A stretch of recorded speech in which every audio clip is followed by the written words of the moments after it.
예레미야 31장 31절에서 34절 말씀입니다. 봉독은 31절부터 40절까지 하겠습니다. 시작. 여호와의 말씀이니라. 보라, 날이 이르리니 내가 이스라엘 집과 유다 집에 새 언약을 맺으리라.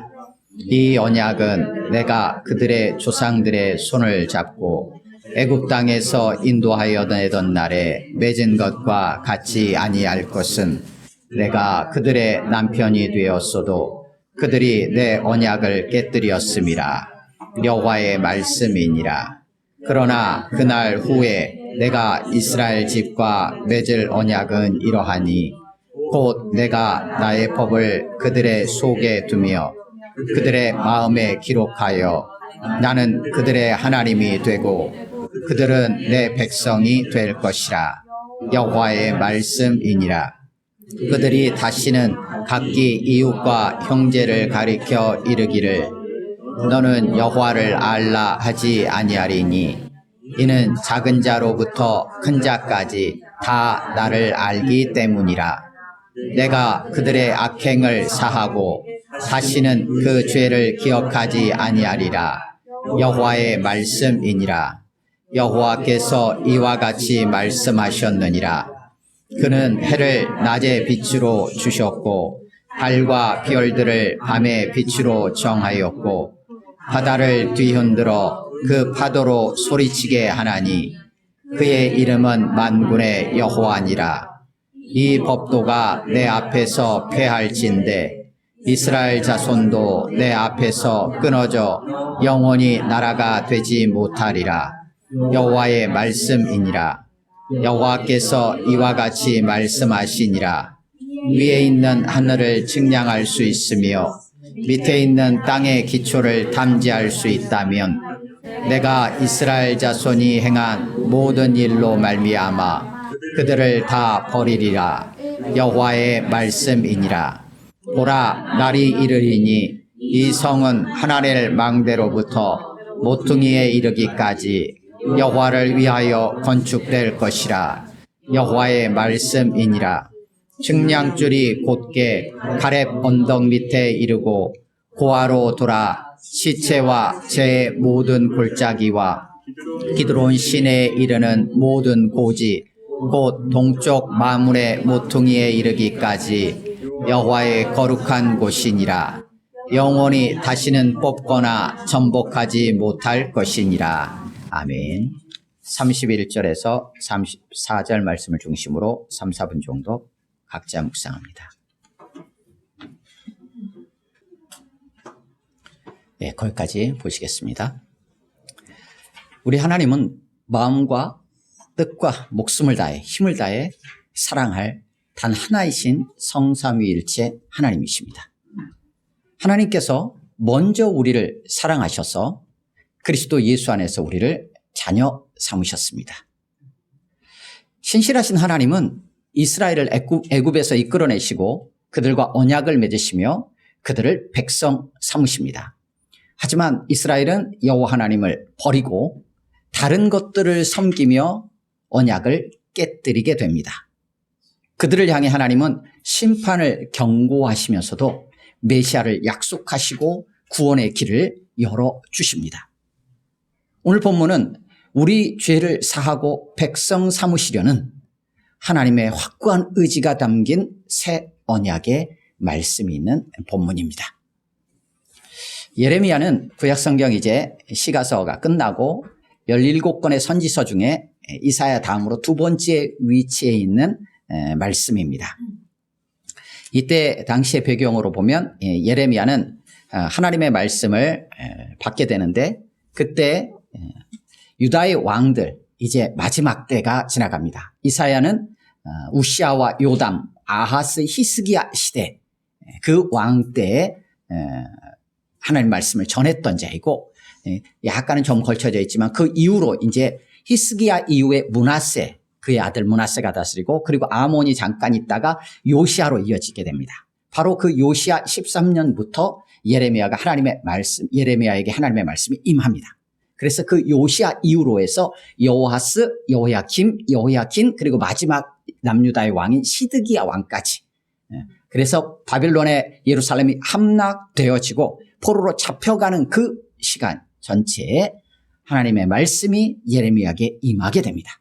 그래서 그 말씀을 예레미야가 받고 이스라엘과 유다를 향하여서 뿐만 아니라 이스라엘과 유다와 함께 거쳐져 있는 주변 열국들을 향해서 하나님이 주시는 말씀으로 우리가 이해할 수 있습니다. 남유다가 바벨론에 의해서 함락되어지고 나서 예루살렘 성이 함락되어지는데 이 과정에서 한 번의 포로로 잡혀가는 게 아니라 적어도 멸망하기까지 3번의 포로로 잡혀갑니다. 그리고 예루살렘이 함락된 이후에도 또 사로잡혀가는 상황들이 펼쳐지게 됩니다. 그 가운데서 예레미야는 바벨론에 멸망하기 전에 유다를 향하여서 왕들을 향하여서 바벨론에 순순히 항복해라 라는 하나님의 말씀을 전하게 되죠. 이것이 당시에 있었던 선지자들 그리고 당시에 유다인 백성들 왕들하고 맞지 않았어요. 예루살렘 성이 함락될 것이고 그러기에 그냥 바벨론에 항복해라 라는 이 말씀이 하나님의 말씀으로 받아들여지지 않았어요. 그래서 예레미야는 감옥에 갇히기도 하고 죽임을 당할 뻔하기도 하고 그로 인하여서 마음에 하나님의 말씀을 전하는 자로서의 그런 애끓는 마음으로 탄식하며 하나님 앞에 울부짖기도 하고 원망 섞인 말을 하기도 하는 그러면서 예루살렘을 향하여서 멸망할 것을 말씀하고 실제로 예루살렘이 바벨론에서 함락되는 것을 눈으로 본 선지자입니다. 그러니 그 마음이 얼마나 아팠겠습니까? 그래서 흔히들 눈물의 선지자 이렇게 표현하기도 하는데요. 그 예레미야의 말씀은 1장부터 52장까지 전체적으로 구분이 좀 되어 있습니다. 그런데 이 52장 사실 이사야는 66장으로 구분이 되어 있잖아요. 장수로는 그렇게 구분되어 있지만 실제적으로 보면 예레미야가 분량은 더 많습니다. 그래서 예레미야 1장부터 52장까지는 나머지 뒤에 있는 소선지서라고 일컬어지는 12권의 소선지서 분량을 다 합친 것보다도 많습니다. 그래서 예레미야 분량은 가장 많은 분량을 차지하고 있는 본문입니다. 예레미야라는 이름의 뜻은 여호와께서 세우신다, 일으키신다, 풀어주신다 이런 정도로 우리가 이해할 수 있습니다. 그래서 예레미야는 베냐민 땅의 아나돗의 제사장들 중에 하나인 hil기야라는 인물의 아들입니다. 그러니까 제사장 가문에 속한 자예요. 이사야 선지자는 보통 이제 왕족 출신이다 이렇게 일반적으로 얘기를 합니다. 그렇다고 하면 예레미야는 제사장 출신 이렇게 우리가 이해할 수 있어요. 그래서 모태 짓기 전에 하나님께서 1장에 보면 예레미야가 하나님의 말씀을 받고 하나님의 부르심을 받는 장면이 1장에 기록되어 있어요. 그런데 그 1장을 통해서 하나님은 이 예레미야를 모태 짓기 전부터 성별했다. 그래서 이스라엘과 유다뿐만 아니라 여러 나라의 선지자로 내가 세운다라고 분명하게 1장 1절 5절 이런 데서 우리 가운데 기록해 주고 있습니다. 그래서 이미 모태 짓기 전부터 이 사명을 감당하도록 태어난 인물로 우리가 이해를 할 수 있습니다. 선지자에 대한 조금 이해를 우리가 잠깐만 하고 넘어가는 게 필요합니다. 원래 이 단어 선지자라는 단어는 미리라는 시간적인 개념보다는 사실은 어디에 초점이 있냐면 부름을 받아서 선포하는 자라는 의미가 더 강합니다. 그런데 이 선지자가 등장하게 되는 배경은 하나님은 이미 이스라엘 백성들에게 하실 말씀을 다 주셨어요. 그 말씀을 붙잡고 살아가면 돼요. 선지자가 따로 필요하지 않아요. 또 말씀을 받아서 그 말씀을 들을 다른 필요가 없다라고 하나님은 판단하시는 것 같아요. 그런데 하나님이 이미 주신 말씀, 그 말씀을 따라 살지 않고 하나님을 버리고 다른 것을 따라가니까 문제가 생기죠. 그러기에 하나님께서 그들에게 선지자를 보내시는 거예요. 그러니까 당연히 미래에 일어날 일이 아니라 다시금 이미 주셨던 말씀을 상기시키고 그 말씀을 붙잡으라고 보내시는 게 당연하겠죠. 그래서 그들 앞에서 하나님의 마음을 다시금 전달하는 거예요. 그러니 그들이 지금 잘못 가고 있다라는 것을 다시 한번 경고하고 이대로 가면 심판을 받게 된다라는 것을 분명하게 알려주는 게 필요하겠죠. 근데 거기서 끝나지 않고 그 하나님께서 그들을 향해서 소망과 회복을 마음에 품고 계시고 그것을 또한 그들에게 알려줌으로써 소망을 붙잡고 일어나도록 하는 것 또한 선지자가 받은 말씀이겠죠. 그러다 보니까 자연스럽게 지금 현실 문제뿐만 아니라 앞으로의 일에 대한 부분들도 언급이 되겠죠. 유다왕 요시야 13년부터 시드기야 11년, 그때 예루살렘이 함락될 때까지 약 40여 년 정도 예레미야가 하나님의 말씀을 받아 선포하게 되죠. 앞에 이사야 선지자는 보통 60년 정도 이렇게 이해를 하는데 예레미야는 40년 정도 하나님의 말씀을 선포합니다. 그래서 이 예레미야는 여호와의 말씀이 예레미야에게 임하여 그를 심판과 소망의 선지자로 세우시면서 1장이 시작합니다. 그리고 예루살렘과 유다에 대한 여호와의 진노가 쏟아지고 유다왕 여호야긴의 회복을 통해서 소망을 보여주며 52장이 마무리됩니다.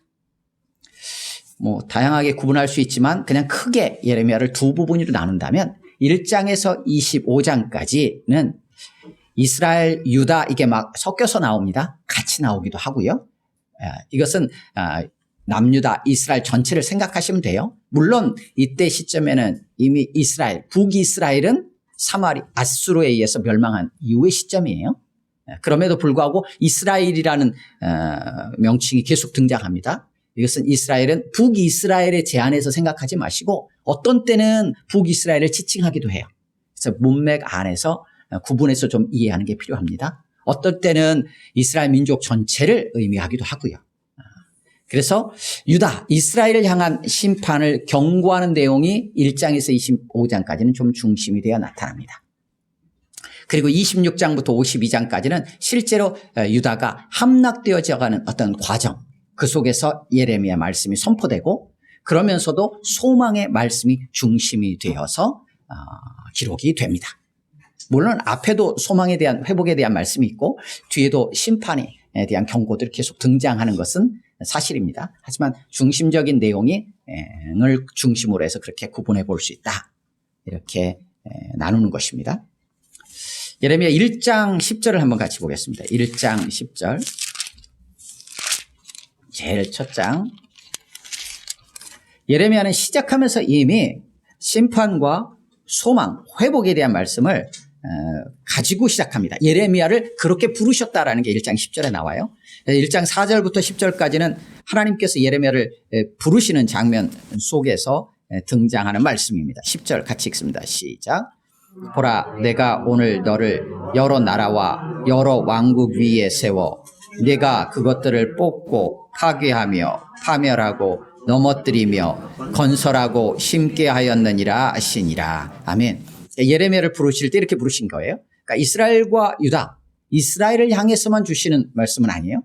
그래서 46장 이후로 51장까지는 주변 열국들에 대한 말씀을 9개로 나누어 가지고 계속 말씀해 주십니다. 애굽에 관한 것이라, 모압에 관한 것이라, 에돔에 관한 것이라 하면서 구분해서 마지막에는 바벨론에 관한 것으로 해서까지 열국에 대한 것까지도 언급을 합니다. 그러면서도 다 파괴하고 뽑고 하겠다고 하시지만 다시 세우고 건설하시겠다라는 말씀도 주시고 이 말씀을 전하는 자로 예레미야를 지금 부르고 계시다라는 것을 예레미야 시작하면서 분명하게 우리에게 밝혀주고 있습니다. 오늘 본문 함께 보면 31장 31절에서 34절 31절에서는 하나님의 말씀이다. 그래서 날들이 올 것이다. 그리고 그러면 어떤 일이 일어나는지라는 걸 이제 설명하면서 시작합니다. 그래서 31절 하반절에서는 새 언약을 맺을 것이다 라고 하나님께서 선언하시죠. 그리고 32절에서는 이전에 깨뜨린 언약, 이스라엘 백성이 깨뜨린 언약하고는 같지 않다 라는 측면에서 설명을 하고요. 33절에서 34절까지는 이스라엘과 유다 집에 맺을 새 언약이 어떤 것인지를 좀 네 가지로 구분해 가지고 우리 가운데 보여줍니다. 그리고 봉독을 했던 35절에서 37절까지는 변치 않는 자연의 어떤 법칙들, 그리고 천지의 어떤 광대함, 그것들을 통해 가지고 이스라엘이 영원할 것이다 라는 것을 약속해 줍니다. 38절에서 40절까지는 다시 재건될 예루살렘 성이 영원할 것이다 라는 약속을 우리 가운데 해주고 있습니다. 31절입니다. 같이 읽겠습니다. 31장 31절입니다. 같이 읽습니다. 시작. 이스라엘 집과 유다 집에 새 언약을 맺으리라. 아멘. 여기서 날이라고 했으니까 뭐 어떤 특정한 한 날로 이렇게 오해할 수 있는데 날들이에요. 어떤 날들이 온다. 그리고 그 날들이 33절에 의하면 그 날들이 지나가고 나서 어떤 일이 일어날 것이냐 이걸 말씀해 주시는 거예요. 그 날들이 이른다. 여호와의 말씀인데 이스라엘 집과 유다 집에 내가 새 언약을 맺으리라. 새로운 언약이 등장합니다. 새로운 언약. 이 새롭다라는 이 새로운 언약의 관점에서 이 대선지서라고 일컬어지는 선지서들을 그냥 간단하게 한번 정리해 볼 수 있습니다. 새롭다라는 거예요. 새롭다. 시편에서는 하나님의 말씀을 따라 순종하고 하나님을 예배했던 자들, 하나님을 바라보고 하나님을 경외했던 자들의 노래가 등장했잖아요. 그래서 시편에는 새로운 노래로 하나님을 찬양하라 라는 구절들이 많이 등장합니다. 이사야는 바로 이 새 언약의 실제적인 성취로 오실 메시아, 그리고 바로 그 메시아가 다시 오심으로 완성될 새 하늘과 새 땅에 대한 부분이 많이 강조되어서 등장합니다. 예레미야는 이 본문을 통해서 나타나는 것처럼 새로운 언약이 무엇인지를 분명하게 보여줍니다. 그리고 뒤쪽으로 넘어가서 이제 에스겔로 넘어가면 새 언약의 성취로서 세워지게 될 새로운 성읍, 새로운 성전, 그래서 새로운 영, 새로운 마음에 대한 부분들이 드러나면서 에스겔이 마칩니다. 그래서 맨 마지막에 이 성은 여호와 삼마라 하리라 라고 하면서 마무리가 되죠. 다니엘은 바로 이 새 언약이 성취되어져 가는 역사, 세계사의 역사들이 어떻게 흘러갈 것인지에 대해서 다니엘에서 보여줍니다. 그래서 새 언약이라는 측면에서 이 대선지서라고 일컬어지는 선지서들을 한번 우리가 이해해 볼 수 있습니다. 그럼 왜 선지자들이 지금 등장했느냐? 이사야서를 통해서 이사야 1장에서 이랬죠. 내가 자식을 양육했는데 이스라엘이 여호와를 거역했다라는 거예요. 거역했다. 그래서 죄악을 지었다는 거예요. 죄를 범했다라는 거예요. 그 죄가 뭐였느냐? 하나님을 경외하지 않고 하나님을 거역한 모습이 이웃들을 향한 사랑의 모습을 행하지 않는 악행으로 나타났다라는 것들을 이사야는 시작하면서 밝혔었어요. 예레미야를 통해서도 계속적으로 반복적으로 등장하는 이스라엘의 죄, 왜 이렇게 이스라엘이 멸망하고 유다까지도 예루살렘 성까지도 함락이 되었는가라는 것을 딱 한 가지로 얘기합니다. 그것은 무엇이냐? 여호와를 버렸다라는 거예요. 그 여호와 하나님은 어떤 분이냐? 생수의 근원 되시는 분이시다 라고 이제 2장 13절에서는 표현을 하고 있어요. 여호와를 버렸는데 여호와를 버렸으면 어떻게 했느냐? 다른 것을 섬겼다라는 거예요. 다른 신을. 그래서 그것을 스스로 웅덩이를 판 모습으로 묘사하기도 합니다. 여호와를 버리고 다른 것을 섬기는 거예요. 우리가 함께 찬양했죠. 주 예수보다도 귀한 것은 없다. 다른 어떤 부귀, 명예, 다른 행복, 그런 거 다 버리고 주님 붙잡기 원합니다라고 고백했는데 하나님은 그래서 하나님만을 붙잡고 하나님만을 경외하라고 했는데 이스라엘이 어떻게 했냐? 하나님만 빼고 나머지는 다 섬기고 붙잡았어요. 그리고 하나님만 버렸어요. 그 어떤 것도 다 놔두고 하나님을 붙잡아야 되는데 반대로 여호와를 버리고 다른 신들을 섬기며 다른 신들을 따라갔던 모습이 이스라엘의 죄악이었다라고 계속해서 표현하고 있습니다. 그러니까 여호와를 버리니까 어떻게 여호와를 사랑하지 않아요. 여호와를 버리니까 여호와의 말씀, 여호와의 율법, 여호와께서 세우신 언약 다 지키지 않아요. 여호와를 버림으로 인해서 실제적으로 삶의 이스라엘 백성들의 삶에 나타났던 모습들이 그렇다는 거예요. 그렇다면 여호와를 붙잡으면 나타나는 삶의 모습들이 있겠죠. 여호와의 주신 말씀을 지키겠죠. 여호와께서 말씀하신 언약을 지켜나가겠죠. 그걸 붙잡겠죠. 어떤 모습으로 우리 자신들은 하루하루의 삶에 서 있는지 한번 돌아보게도 되는 장면입니다.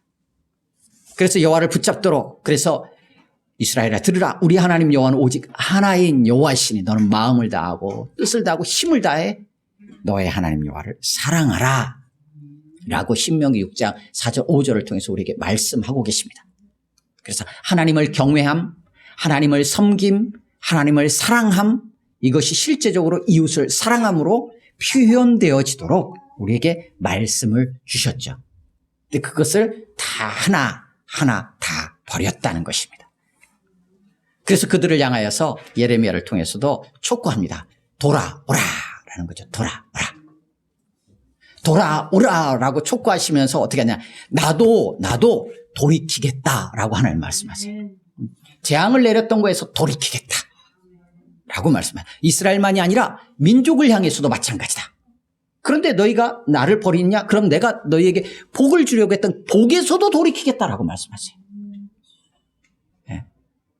복이든 재앙이든 하나님께서 이스라엘만 아니라 모든 족속을 향해서 언제든지 돌이키실 수 있으세요.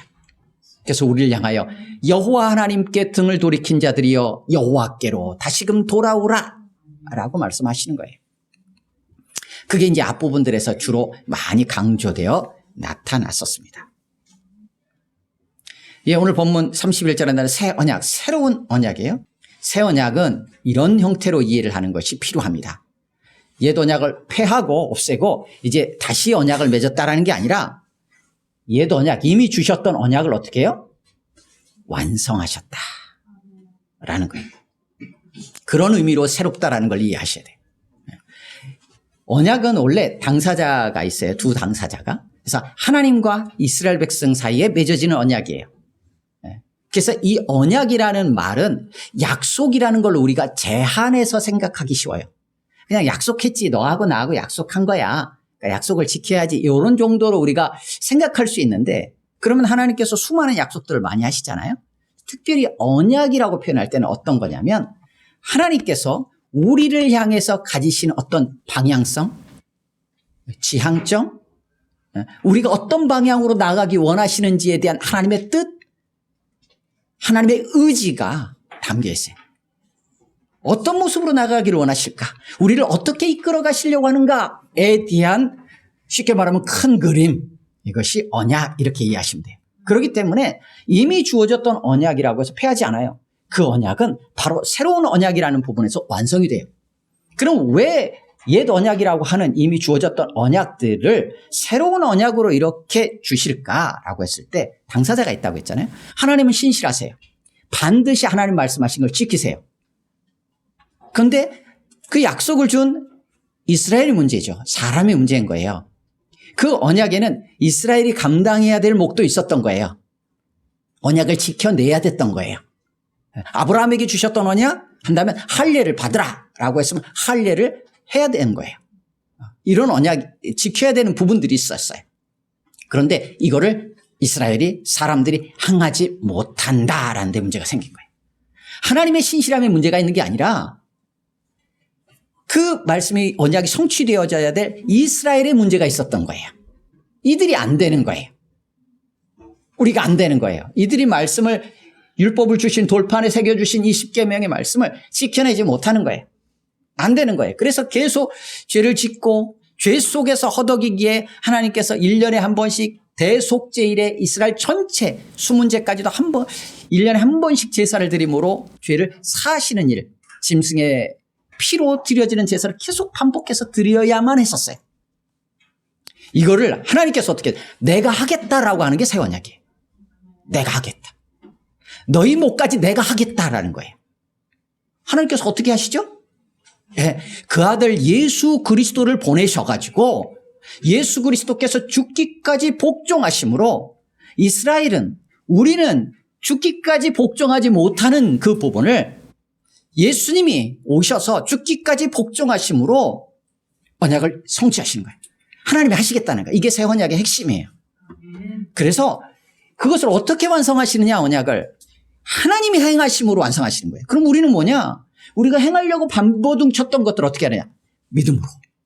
주님이 다 이루셨군요. 하나님이 다 행하시는군요. 그래서 믿음으로 그 언약 안으로 쏙 들어가는 거예요. 그래서 새 언약을 확실한 은혜다라고 말씀을 하세요. 확실한 은혜.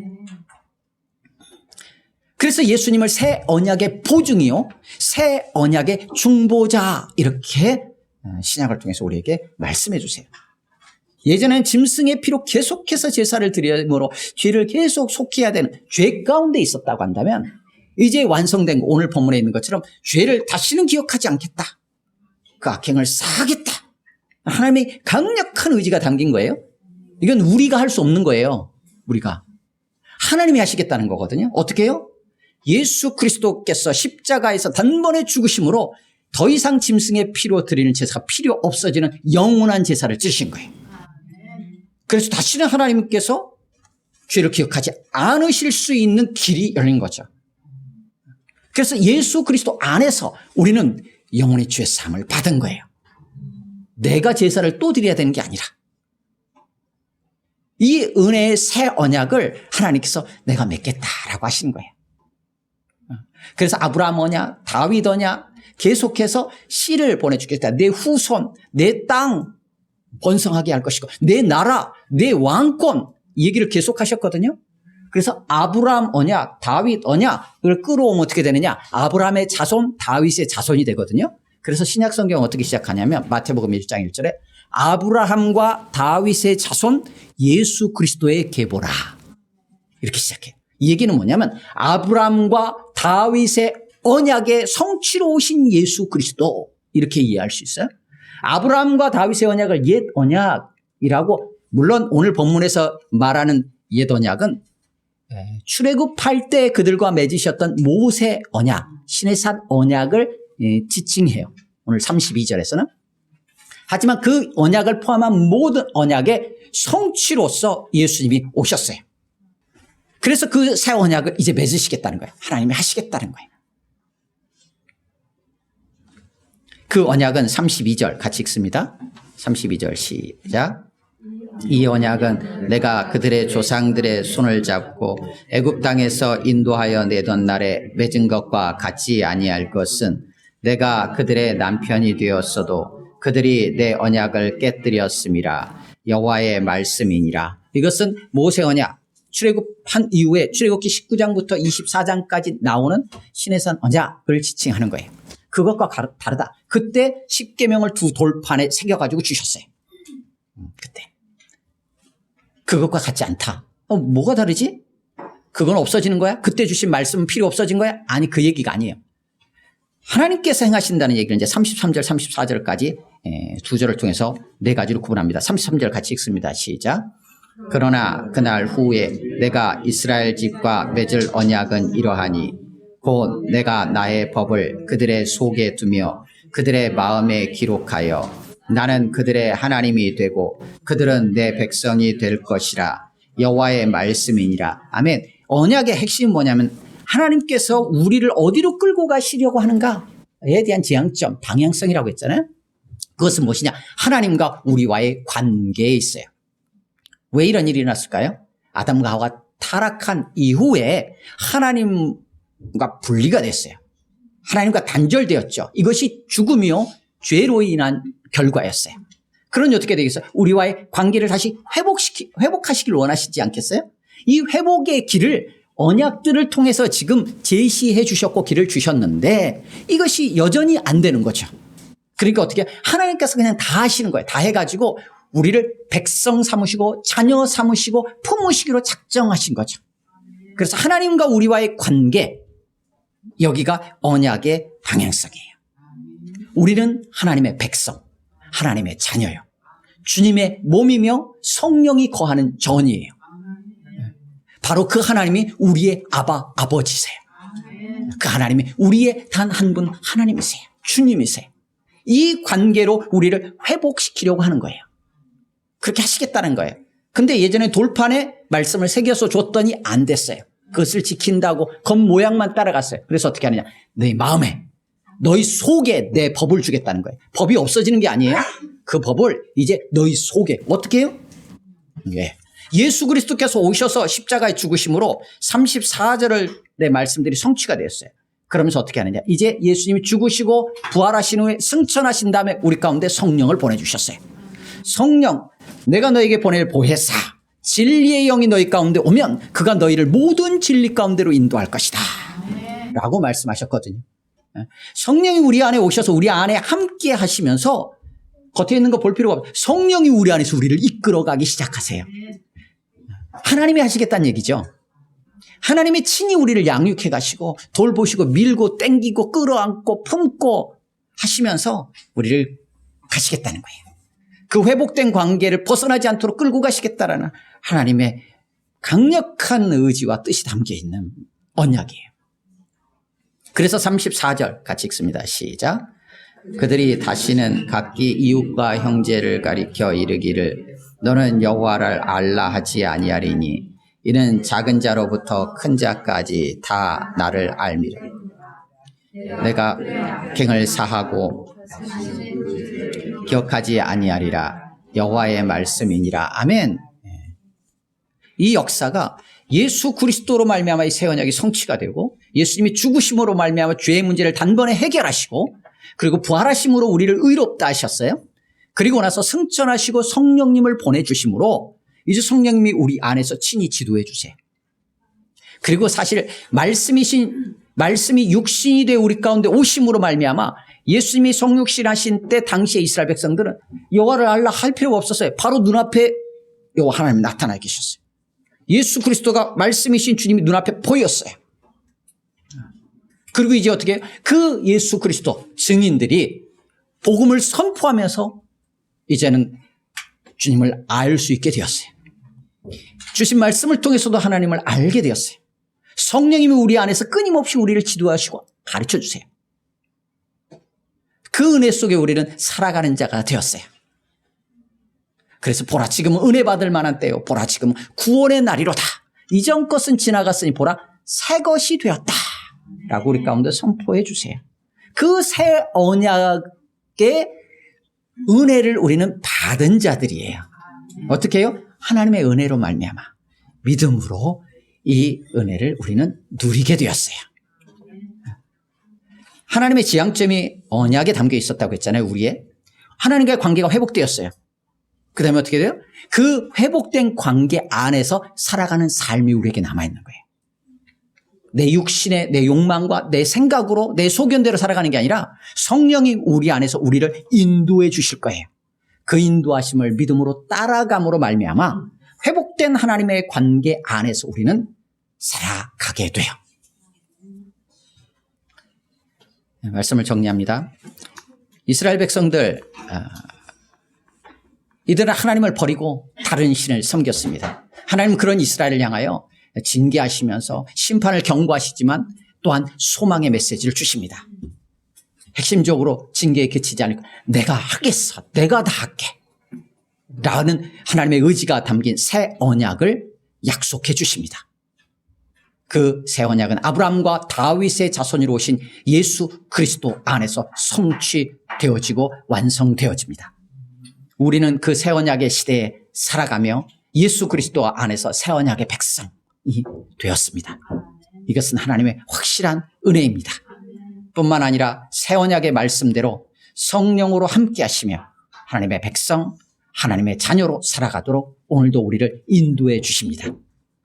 그리스도 예수 안에서 성령의 인도하심을 따라 그리스도에게까지 자라가는 삶을 믿음으로 걸어가십시다. 아멘. 함께 기도합니다. 주신 말씀을 기억하면서 우리가 어떻게 이 자리에 서 있는지 다시 한번 돌아보면 감사했으면 좋겠고요. 하나님 다 하시고 다 이루시고 오늘도 우리 안에서 하나님이 행하고 계신 하나님의 열심을 인하여서 우리가 하나님을 찬양하고 그 하나님만을 사랑하며 하나님을 사랑함으로 하나님 주신 말씀을 붙잡고 살아가는 우리가 될 수 있도록 성령 하나님 오늘도 우리 가운데 역사해 주시옵소서. 그런 능력을 주시고 바르게 분별하고 따라갈 수 있도록 힘을 주옵소서. 이렇게 같이 기도했으면 좋겠고요. 또 이렇게 그 복음을 우리 함께 가족들과 또 주변 사람들과 자연스럽게 우리의 삶을 통해서 이렇게 나누어질 수 있기를 소망한다고 우리 합심으로 1, 2분 정도 같이 기도합니다.